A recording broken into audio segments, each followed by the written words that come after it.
தேசத்தில் காண்கின்ற தவறுகளை சத்திய வார்த்தையால் எச்சரிக்கும், திருத்தும் சத்திய சாட்சிதனை நிருபமாய் அமைத்திடு தாயகத்தில்.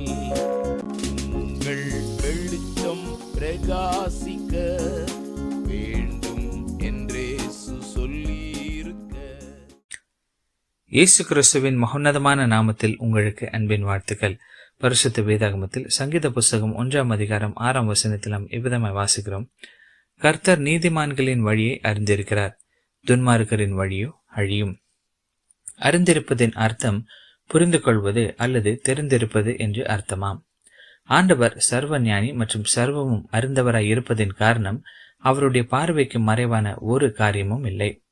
இது நிமித்தமாகவே ஆபிரகாம் 99 வயதாயிருக்கும் போது கர்த்தர் ஒரு முறை ஆபிரகாமுக்கு தரிசனமாகி, நான் சர்வ வல்லமையுள்ள தேவன், நீ எனக்கு முன்பாக நடந்து கொண்டு உத்தமனாயிரு என்றார். நிச்சயமாகவே ஆபிரகாம் நீதிமானும் ஆண்டவருக்கு பயப்படுகிற மனிதனாய் இருந்தான் என்பதில் ஒரு சந்தேகமும் இல்லை. மேலும் அவன் நீதியின் வழியில் நடந்தான். இது நிமித்தமாகவே ஆண்டவர் அவனை எல்லா விதத்திலும் ஆசீர்வதித்தார். இன்று அநேகருக்கு, விசேஷமாக வாலிபர்களுக்கு ஏதாவது செய்வதில் பெரும் உற்சாகம் ஏற்படுகிறது. இதை குறித்து பரிசுத்த வேதாகமம் இவ்விதமாக எச்சரிக்கிறது. வாலிபனே, உன் இள வயதிலே சந்தோஷப்படு, உன் வாலிப நாட்களிலே உன் இருதயம் உன்னை பூரிப்பாக்கட்டும், உன் நெஞ்சின் வழிகளிலும் உன் கண்களின் காட்சிகளிலும் நட. ஆனாலும் இவை எல்லாவற்றின் நிமித்தமும் தேவன் உன்னை நியாயத்திலே கொண்டு வந்து நிறுத்துவார் என்று அறி.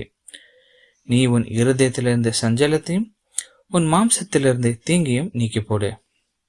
இள வயதும் வாலிபமும் மாயையே. ஆம், ஆண்டவர் ஒரு நாள் நிச்சயமாகவே நியாயம் தீர்க்கப் போகிறார். அவருடைய குமாரன் கர்த்தராகிய இயேசு கிறிஸ்து மனுக்குலத்தின் பாவத்திற்காக தம்மை தாமே பலியாக ஒப்பு கொடுத்து தாம் சிந்தின தம்முடைய குற்றமற்ற மாசற்ற இரத்தத்தை குறித்து மனிதன் நிச்சயமாகவே பதில் கொடுக்க வேண்டியது அவசியமாயிருக்கிறது. இன்றும் நித்திய ஜீவனுக்கு ஏதுவான சுவிசேஷம் அறிவிக்கப்படும் போது நீங்கள் ஏன் விசுவாசிக்கிறதில்லை? இப்படி யாராவது கேட்டால் நீங்கள் என்ன பதில் கொடுப்பீர்கள்?